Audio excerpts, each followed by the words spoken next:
का आपण आईची 9 दिवसामध्ये घटस्थापना करतो, करतात ना, घटस्थापना करतो. मग ती घटस्थापना आपण कधीपासून करत आलेलो आहोत? देवी भागवतामध्ये फार सुंदर सांगतात. कधीपासून करत आहोत सांगेल मला कुणी? मोरेगाव कुणीतरी, एखादा तरी कुणी केली? पहिल्यांदा आईचा जागर, पहिल्यांदा आईचा गोंधळ, पहिल्यांदा आईची आराधना कुणी केली? हे जर तुमच्या मुलांनी विचारलं तर तुम्हाला उत्तर देता आलं पाहिजे. कारण ही कम्प्युटर टेक्नॉलॉजीची पिढी आहे. आज अख्खं जग मोबाईल मध्ये तुम्हाला पाहायला मिळतंय. मग पहा, इंटरनेटवरती इतर काही पाहण्याच्या ऐवजी हे पाहिलं तर किती भलं होईल, किती भलं होईल. पण करणार कोण? हा फार महत्वाचा पॉइंट आहे. कधीपासून करतो आपण? असू द्या, मी सांगते तुम्हाला. तुम्ही म्हणाल ताई आम्हाला माहित असतं तर तुम्हाला कशाला बोललं असतं? असं काही नाही ना, सांगते मी तुम्हाला. पहा, आईचा पहिला गोंधळ कुणी घातला किंवा आईचे पहिले गोंधळी जर कुणी असतील तर ब्रह्मदेवांचे मानसपुत्र दक्ष प्रजापतीजी. दक्ष प्रजापतीजींना त्या ठिकाणी ब्रह्मदेवाने पद देऊन टाकला आणि म्हटले, दक्ष आता तू काय कर, दक्ष महाराज तुम्ही काय करा, आता मला सृष्टी विस्ताराच्या कामामध्ये मदत करा. काय म्हटले? सृष्टी विस्ताराच्या कामामध्ये मला मदत करा. असं म्हटल्याच्या नंतर दक्ष म्हणतात ठीक आहे, काही हरकत नाही, करतो. दक्ष महाराज कडकल भुवनामध्ये गेले आणि गेल्याच्या नंतर 10,000 पुत्रांची निर्मिती केली. किती? 10,000 पुत्रांची निर्मिती केली. त्या 10,000 पुत्रांना सांगितलं, मुलांनो अरण्यामध्ये जा, हिमालयामध्ये जा, तपश्चर्या करा. तपश्चर्या करून वापस आल्याच्या नंतर तुमचं लावून देतो. काय? शुभमंगल. वा, माझ्या पुढचे तुम्ही आल्याच्या नंतर म्हटले तुमचं लावून देतो. 10,000 मुलं तपश्चर्या करण्याकरिता गेली.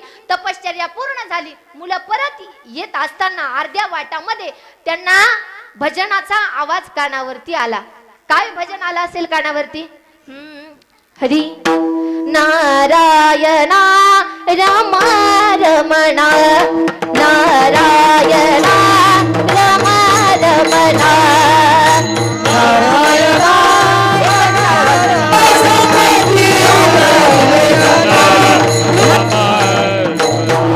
नारायणा रमा रमणा, नारायणा रमणा, मनमोहना मधुसूदन, मनमोहना मधुसूदन, करुणागना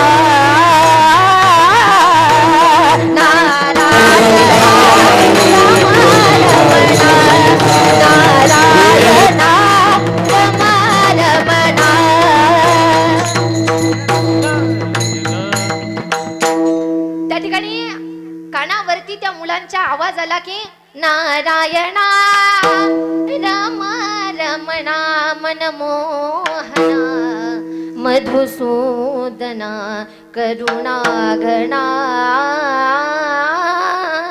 नारायणा रमा रमणा. आवाज ऐकल्याबरोबर मुलं थांबली. नारदजी आले आणि नारदजी म्हणतात, मुलांनो तुम्ही कुणाची मुलं? त्यावेळेस मुलं सांगतात आम्ही दक्ष प्रजापतीजींची मुलं आहोत. असं म्हटल्याच्या नंतर नारदजी म्हणतात असं का? बरं बरं बरं बरं. म्हटले मग आता कुठे चालले? म्हणले त्या ठिकाणी वडिलांनी सांगितलं होतं, पप्पांनी सांगितलं होतं म्हणे अरण्यामध्ये जा, तपश्चर्या करा, तपश्चर्या करून वापस आल्याच्या नंतर तुमचं लावून देतो. म्हटले ठीक आहे. नारदजी म्हणतात की आता तुम्ही जाणार आहेत पण मी तुम्हाला एक प्रश्न विचारतो म्हणे, सावधान करून. कुणाचं भलं झालंय का? झालंय का? माझं झालं नाही हो म्हणून विचारायला लागले. अनुभवी माणसं आहेत तुम्ही. झालंय का? महिला मंडळ तुम्ही तरी काहीतरी करा हो. वाह, क्या बात आहे. आमच्या महिला मंडळी खरंच बोलतात, खरंच खरंच बोलतात. आमचे पुरुष मंडळी काही बोलत नाही हे समोर. असो, झालंय का? नाही झालं. नारदजींनी उपदेश केला म्हणे संसारात काय काही नाही, तुम्ही काय करा म्हणे, भगवान परमात्माची परत जा, तपश्चर्या करा आणि त्या भगवान परमात्माला प्राप्त करून घ्या. उपदेश केला, विरक्तीचा उपदेश केला. मुलं अरण्यामध्ये तपश्चर्या करण्याकरिता निघून गेली. दक्ष महाराजांना वार्ता कळाली. वार्ता कळाल्याच्या नंतर दक्ष महाराजांना वाईट वाटलं की अरे नारदाने असं करायला नको होतं. दक्ष महाराजांनी परत 10,000 मुलांची निर्मिती केली. परत ती 10,000 मुलांना तशीच प्रक्रिया सांगितली. ती 10,000 मुलं अरण्यामध्ये गेली, तपश्चर्या केली. वापस येत असताना नारदजींनी विरक्तीचा उपदेश केला आणि विरक्तीचा उपदेश केल्याच्या नंतर दक्ष महाराजांना मात्र आता भयंकर राग आला आणि राग आल्याच्या नंतर दक्ष महाराज तिथे आले आणि आल्याच्या नंतर दक्ष महाराजांनी मागचा पुढचा कुठलाच विचार न करता नारदजींना शाप देऊन टाकला की नारदा, तू एका जागेवरती उभं राहून माझ्या पुत्रांना उपदेश केलास ना, तू माझ्या पुत्रांना एका जागेवरती उभं राहून उपदेश केला ना, माझा शाप आहे तुला, इथून पुढे तू कुणालाच एका जागेवरती उभं राहून उपदेश करणार नाहीस. तेव्हापासून नारदजींच्या पायामध्ये चाळ आहे. काय? तेव्हापासून नारदजींच्या पायामध्ये ते भ्रमंती करतात ना, त्याच्यामुळे का? कारण त्यात दक्ष महाराजांचा शाप आहे. ब्रह्मादी तिथे प्रकट झाले आणि ब्रह्माजींनी सांगितलं म्हणे दक्षा चुकलास तू, दक्षा चुकलास तू. दक्ष महाराज म्हणतात नाही मी नाही चुकलो. ब्रह्मदेव म्हणतात चुकलास नाही, मी नाही चुकलो. चुकलास नाही, चुकलास नाही, चुकलास नाही. रात्रभर चालू द्यायचं का? ते म्हणले नाही.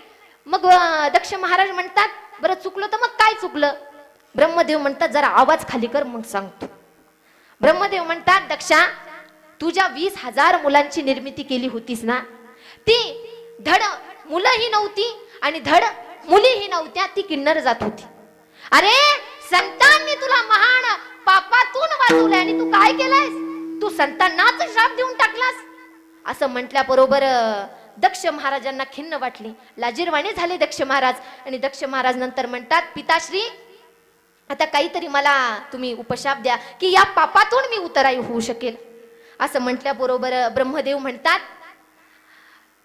दक्षा, या पापातून तुला मुक्ती मिळण्यासाठी एकच आहे, तुला त्या भगवतीची, त्या परांबेची, त्या आदिमाये शक्तीची उपासना करावी लागेल. आणि ज्या वेळेस ती आदिमाया शक्ती, ती भगवती, ती परांबा तुझ्या पोटी मुलगी म्हणून जन्माला येईल ना, त्यावेळेस तू या पापातून मुक्तता होईल. असं म्हटल्याबरोबर दक्ष महाराज हे कणखल भुवनाकडे दक्ष महाराजांचं प्रस्थान झालं. दक्ष महाराज कणखल भुवनामध्ये गेले आणि गेल्याच्या नंतर आईची उपासना करायला लागले. दक्ष महाराज म्हणतात आई भवानी तुझ्या कृपेने तारसी भक्ताला, आई भवानी तुझ्या कृपेने तारसी भक्ताला, अगाध महिमा तुझी माऊली वार संकटाला, अगाध महिमा तुझी माऊली वार संकटाला. आई कृपा करे माझ्यावरी जागवी तू रात सारी, आई कृपा करे माझ्यावरी जागवी तू रात सारी. आज गोंधळाला ये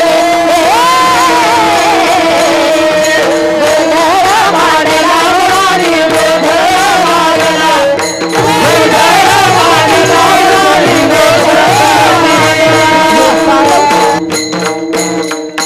चौक भरीला माणिक मोती मंडप आकाशाचा, हाक जोडून करुणा भागितो उद्धार कर गावाचा. अधर्म निर्धारुणी धर्म आयतु दैत्य इथे मातला. आज आम्हावरी संकट भरी आज आम्हावरी जागवी तोरात सारी. गोंधळाला ये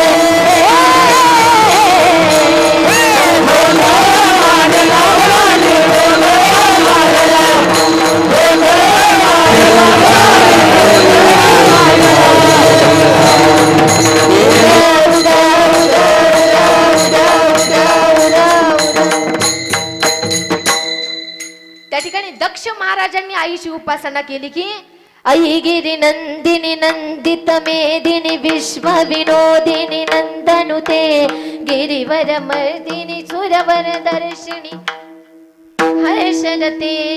पहा दक्ष महाराजांनी उपासना केली आणि दक्ष महाराजांनी उपासना केल्याच्या नंतर आई तिथे प्रगट झाली. भगवती ती परांबा त्या ठिकाणी दक्ष महाराजांच्या समोर प्रगट झाली आहे आणि दक्ष महाराजांच्या समोर सगळीच्या सगळी रूप प्रगट झाल्याच्या नंतर दक्ष महाराज आईला म्हणतात, भगवती माते मी तुझ्या या रूपाकडे पाहू का या रूपाकडे पाहू? अगं मी नेमकं तुझ्या पाहू तरी कोणत्या रूपाकडे? एका जाग्यावरती ये असं म्हटल्याबरोबर त्या भगवतीने एका जाग्यावरती आल्या. अष्टभुजाधारी ती त्या भगवतीला दक्ष महाराजांनी पाहिल्याबरोबर दक्ष महाराज म्हणतात, आई मी महान भाग्यवान आहे की तू माझ्या हाकेला ओ दिलीस. तू माझ्या हाकेला ओ दिलीस. नाही तर अरण्यामध्ये अशी अनेक ऋषी मंडळी आहेत की अरण्यामध्ये जाऊन शेकडो वर्ष झाले तपश्चर्या करतात, पण साधं भगवान परमात्मा स्वप्नात सुद्धा आलेले नाहीत. दक्ष महाराज म्हणतात, आई माझ्यावरती कृपा आहे तुझी, तू माझ्या समोर प्रकट झालीस, मी महान भाग्यवान आहे. असं म्हटल्याच्या नंतर आई भगवती म्हणते, दक्षा माझी उपासना केलीस ना? दक्षा माझी उपासना केलीस ना? का केलीस? कारण त्यावेळेस दक्ष महाराज म्हणतात, भगवती माझ्याकडून हे असं पाप झालेलं आहे, याच्यातून उतराई होण्याकरिता ब्रह्मदेवाने मला सांगितले की तू माझ्या पोटी जेव्हा मुलगी म्हणून जन्माला येशील त्यावेळेस मी या पापातून उतराई होईल. असं म्हटल्याच्या नंतर आईने 2 अटी सांगितल्या. आई म्हणते, काही हरकत नाही, चालेल मी येते, पण माझ्या 2 अटी आहेत. म्हटले, मी उपवर झाल्याच्या नंतर माझा विवाह भगवान शिवाशी लावून द्यावा लागेल. कुणाशी? भगवान शिवजींशी विवाह लावून द्यावा लागेल. आणि माझी दुसरी अट, ज्यावेळेस तू शिवजींचा अपमान करशील त्यावेळेस तुझ्या सहित तुझ्या भुवनाची तुझं सगळं नष्ट करून मी निघून जाईल. का? कारण स्त्री ही सामान्य नाहीये. स्त्री ही सामान्य नाहीये. स्त्री म्हणजे धगधगती ज्वाला आहे. स्त्रीचा कुणी पहा, स्त्री एवढी सक्षम आहे की स्त्रीचा कोणी हात धरू शकत नाही.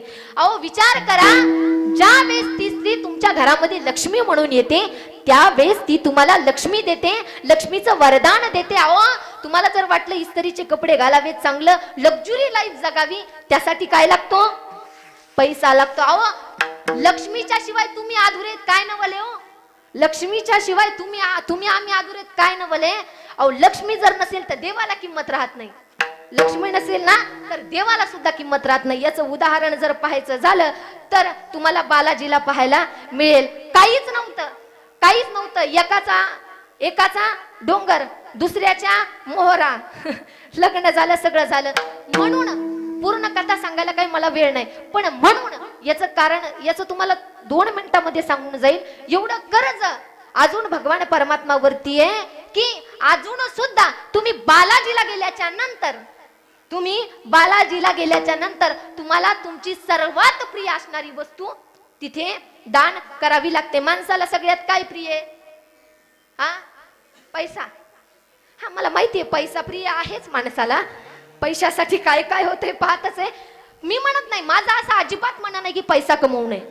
माझं असं अजिबात म्हणणं नाही की पैसा कमवू नये, कारण जोपर्यंत तुमच्या खिशात पैसा आहे तोपर्यंतच तुम्हाला समाजात मान आहे. बस खिशातला पैसा संपला, तुम्हाला कुत्र खात नाही हो, शेजारचा विचारत नाही. पैसा आहे तोपर्यंत. पण माझं एकच सांगणं आहे, पैसा कमवा पण नीतिमत्तेने कमवा. तुम्ही कमवलेल्या पैशाला परफ्यूमचा वास नसला तरी चालेल. तुम्ही कमवलेल्या पैशाला परफ्यूमचा वास नसला तरी चालेल, पण तुम्ही कमवलेल्या पैशाला कुणाच्या घामाचा वास नसला पाहिजे, एवढी दक्षता मात्र घ्या. बस हेच जीवन आहे आणि असंच जगायचंय. पहा, म्हणून सर्वात प्रिय वस्तू अजून सुद्धा बालाजीला दान करावी लागते. ती म्हणजे माणसाचं सौंदर्य जर कशावरती टिकून असेल तर ते त्याच्या कशात आहे? केसात आहे. आणि म्हणून तिथं काय करावं लागतं? केस कापावे लागतात. पहा, आई सोडून गेली त्या ठिकाणी, लक्ष्मी माता सोडून गेल्या भगवान परमात्माला, तर भगवंताची ती दशा आहे. भगवान परमात्मा ते पण पहा, आपण किती भाग्यवान आहेत की आपल्या घरामध्ये स्त्री, आपली बायको असेल, आपली आई असेल, लक्ष्मी म्हणून आली.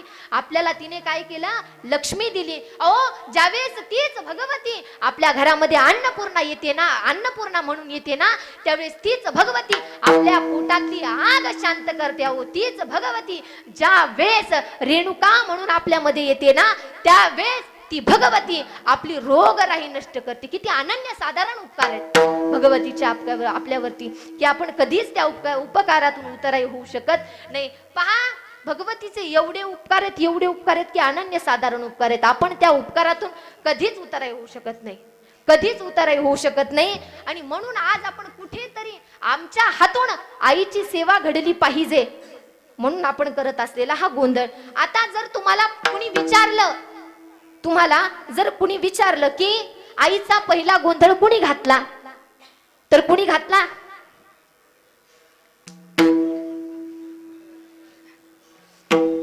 आमचे गुरुजी सांगतात, कहा गए तो कहा नाही, कुछ लाए तो कुछ नाही. मग कशाला गेलते? कुणी घातला माय? कुणी घातला? तुम्ही झोपीच्या तंद्रीत येत का? माय घेऊन खाली येऊ मग? असं काही नाही ना. कुणी घातला मग? अहो, अर्धा तास झालं तीच कथा सांगितली ना मी तुम्हाला.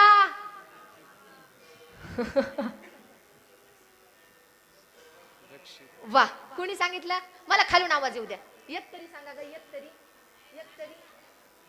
एक वेळेस मी कीर्तन समोर एक बाबा होते, एका माणसाकडे बघून कीर्तन केलं, एका बाबांकडे.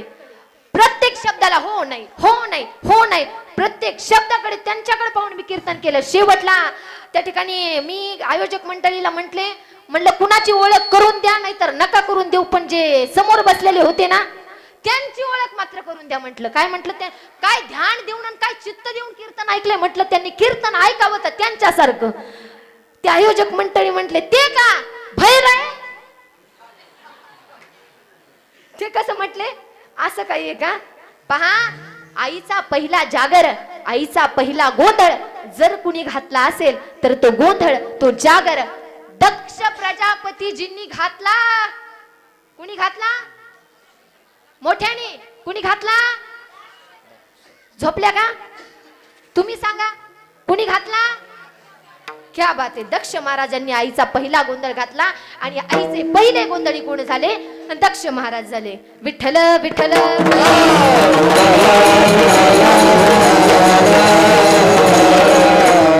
आणि याच भगवतीची, याच परात्पराची ओळख करून देत असताना माझे जगद्गुरु तुकोबाराय म्हणतात, कुळीची ही कुळदेवी. काय म्हटले? कुळीची ही कुळदेवी. आणि केली ठाई संतांनी. कुणी दाखवली? संतांनी दाखवली. का? कारण संतांशिवाय काहीच होऊ शकत नाही. संतांशिवाय काहीच होऊ शकत नाही. पहा, आपल्या सर्वांना माहित आहे नामदेवराय त्या ठिकाणी आळंदीमध्ये संत सभा भरली आणि त्या संत सभेमध्ये मुक्ताबाई महाराज म्हटल्या गोरोबा काकांना, गोरोबा काका, तुम्हाला मडक्यांची जरा जास्त पारखे, तुम्ही जातीनेच कुंभार आहात, म्हटले तुम्हाला मडक्यांची जरा जास्त पारखे, कसं कोणतं पक्क आहे कोणतं कच्च आहे तुम्हाला पटकन कळतं. काय करा, यातलं कोणतं मडकं कच्च आहे कोणतं पक्क एवढं सांगा. असं म्हटल्याच्या नंतर गोरोबा काका उठले आणि गोरोबा काका उठल्याच्या नंतर सगळ्यांची मडके थापटून बघितली आणि कुणाचं मडकं त्या ठिकाणी कच्चं राहिलं? नामदेवरायांचं. नामदेवरायांचं मडकं कच्चं राहिल्याच्या नंतर नामदेवरायांना राग आला. नामदेवराय म्हणतात, लहानपणापासून भगवंताच्या सानिध्यात मी, भगवंत माझ्याशी बोलतो, भगवंत माझ्या हाताने नैवेद्य खातो आणि तुम्ही म्हणता माझं मडकं कच्चं आहे. नामदेवरायांना राग आला आणि राग आल्याबरोबर नामदेवराय भगवंत परमात्माकडे गेले, भगवंताकडे. आणि भगवंताला म्हणतात, भगवंता, गोरोबा काका म्हटले की माझं गाडगं कच्चं आहे. भगवंत म्हणतात बरोबर आहे, खरं बोलले ते. नामदेवरायांना तर अवघडच झालं, म्हटले अवघडच झालंय. तर त्यावेळेस मग भगवान परमात्मा म्हणतात, नामदेवराय, नामा तुझं मडकं कच्च आहे. नामदेवराय म्हणतात, मग भगवंता कच्च आहे तर पक्क करण्यासाठी काय लागल? काय लागल? त्यावेळेस भगवान परमात्मा सांगतात, औंढा नागनाथला जा आणि विसोबा खेचरांचं काय कर? दास्यत्व कर, त्यांना गुरु करून घे. नामदेवराय गेले कुठे? बोला ग बोला. औंढ्या नागनाथला गेले आणि औंढ्या नागनाथला गेल्याच्या नंतर तिथं पाहिलं विसोबा खेचरजी. विसोबा खेचर भगवान शिवजींच्या पिंडीवरती पाय देऊन झोपलेले. कसे? पाय देऊन झोपी गेलेले. असं पाहिल्याबरोबर नामदेवराय म्हटले, हे आणि याला आणि गुरु निघतो म्हणे मी. भगवान परमात्माने काय मला पाठवलंय? विसोबा खेचरजींनी बोलून घेतलं, म्हणे नामा इकडे या, नामदेवराय इकडे या. असं म्हटल्याबरोबर नामदेवराय म्हणतात की आलतो, भगवान परमात्माने पाठवलं म्हणून, पण रस्ता चुकला वाटतं माझा. परत जातो असं म्हटल्याच्या नंतर त्या ठिकाणी विसोबा खेचर म्हणतात नाही नाही बरोबर आहे. मग त्यावेळेस नामदेवराय म्हणतात भगवंतानी सांगितलंय तुम्हाला गुरु करून घ्यायला आणि तुम्हाला देवच जर कळत नाही, तुम्हाला देव कळत नाही, देवाच्या पायावरती पाय देऊन तुम्ही झोपलात आणि तुम्हाला काय गुरु करावं. त्यावेळेस विसोबा खेचर म्हणतात असं आहे का, काही हरकत नाही, माझे पाय उचल दुसरीकडे मांड, माझे पाय उचल दुसरीकडे मांड. नामदेवराय म्हटले ठीक आहे, पायांना साईडला केलं, दुसरीकडे काय केलं, दुसरीकडे मांडलं तर खालून शिवपिंड निघाली. काय खालून शिवपिंड निघाली. पहा नामदेवरायांचा मडक पक्क कुणामुळे झालं, विसोबा खेचरांसारख्या संतांमुळे. म्हणून तुकोबराय म्हणतात केली ठाई संतांनी, केली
संतांनी.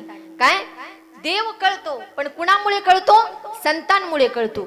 कारण पहा भगवान परमात्मा असंच येत नाहीत, भगवंत असेच येत नाहीत. भगवान परमात्माला बोलवावं लागतं. कोण बोलवतं, संत महात्मे बोलवतात. भगवान परमात्माला बोलवावं लागतं. भगवान परमात्मा मनाने जातात. तुम्हा आम्हाला धड बोलवतही ना, आपल्याला धड यायचंही हातात नाही, धड जायचंही हातात नाही. आहे का, काहीच हातात नाही. जर असतं तर लय अवघड झालं असतं, भयान अवघड झालं असतं. संत महात्म्यांच्या येणंही हातात आहे आणि जाणंही हातात आहे. म्हणून संतांनी भगवान परमात्माला आळवलं आणि म्हणून तो भगवान परमात्मा तुम्हा आम्हाला कळाला. पहा बली प्रतिपदा कधी असते, कधी, हॅलो, पाडवा, गुढी पाडव्याच्या नंतर. वा वा वा वा, जागेवर झोपल्या नाही तुम्ही, क्या बात आहे. या दिवाळीच्या पाडव्याला त्या टायमिंगला कुणाला ओवाळतात, कुणाला ओवाळतात, पतीला. कुणाला, भावाला नाही ओवाळत, पतीला ओवाळतात. ओ पतीला ओवाळतात बलिप्रतिपदेच्या दिवशी. ती काय भाऊबीज आहे काय बलिप्रतिपदेला कुणाला ओवाळतात, तुमच्या मिस्टरांना ओवाळतात. पण एखादी वेळेस जर बलिप्रतिपदेचं ताट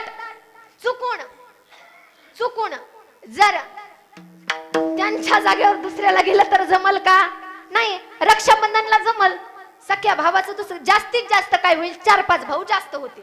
याच्या पलीकडे काय होईल का, सक्का नाही, चुलत नाही, मावस नाही, भली लांब, गुरु नाही, हे ते चालू राहील. पण इथं आहे का चुलत नवरा, असं काही आहे का, काही नाही असं काही आहे का, काही नाही. मग पहा बलिप्रतिपदेचा दिवस आले आणि रुक्मिणी मातेला त्या ठिकाणी भगवान परमात्माला ओवाळायचं होतं. आता भगवान परमात्माला ओवाळायचं होतं. भगवान परमात्माने संत महात्म्यांना बोलवून घेतलं म्हणले या इकडं. आले, सगळे आल्याच्या नंतर रुक्मिणी माता आतमध्ये ओवाळण्यासाठी ताट आणायला गेल्या. तोपर्यंत भगवान परमात्माने आपलं रूप सगळ्या संतांना देऊन टाकलं. सगळ्या संतांना देऊन टाकल्याच्या नंतर रुक्मिणी माता आल्या, ओवाळण्यासाठी आल्या. आणि आल्याच्या नंतर रुक्मिणी माताची अवस्था अशी झाली, लाजले गे माये आता कोणा ववळाळू, आता कोणा ववळावू, जिकडे पाहावे तिकडे, जिकडे पाहावे तिकडे चतुर्भुज गोपाळू. लाजले गे माये आता कोणा ववळाळू, आता कोणा ववळावू, जिकडे पाहावे तिकडे, जिकडे पाहावे तिकडे चतुर्भुज गोपाळू.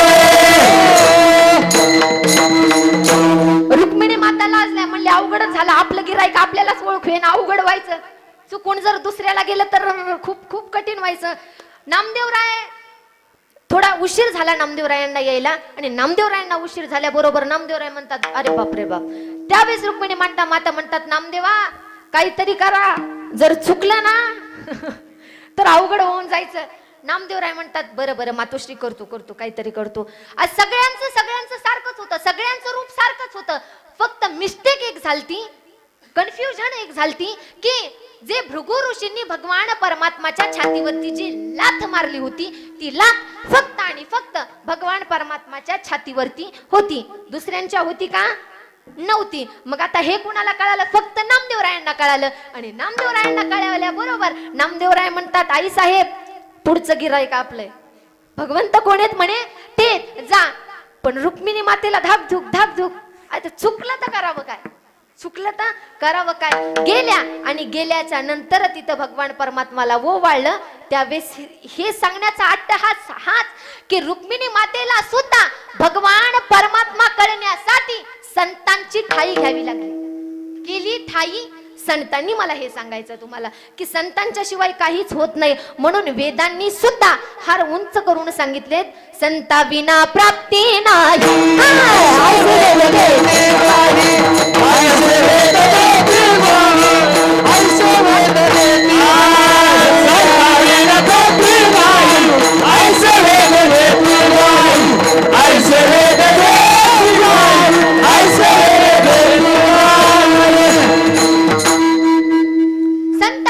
प्राप्ती नाही ऐसे वेद देती गाई. ग्वाही पहा माझी वेळ संपत आली, माझी वेळ संपलेलीच आहे, वेळेच्या पुढे मी गेले.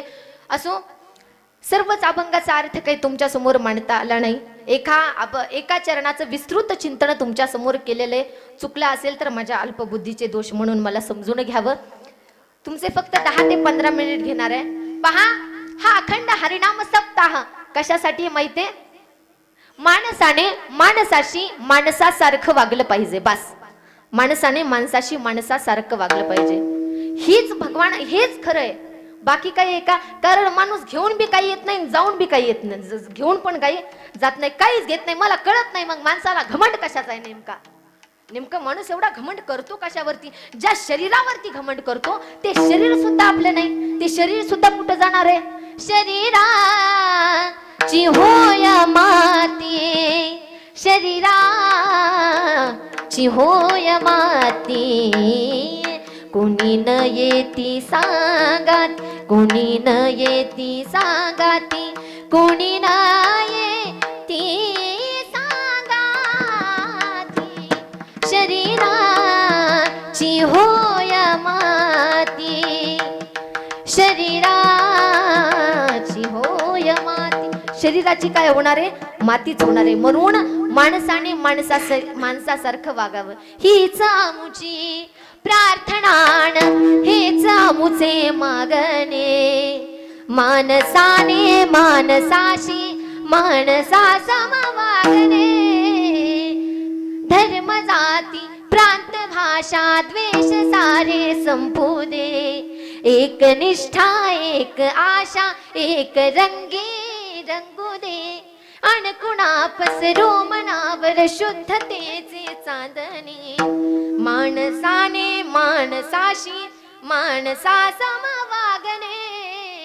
बस एवढंच. पहा कुणाच्या पायामध्ये जाण्यासाठी तुम्हाला जर फुल नाही होता आलं तर हरकत नाही, काही हरकत नाही. नाही ना होता आला हरकत नाही, पण कुणाच्या पायामध्ये काटा बोचण्याचा विचार तरी आपल्या डोक्यामध्ये नसावा ना.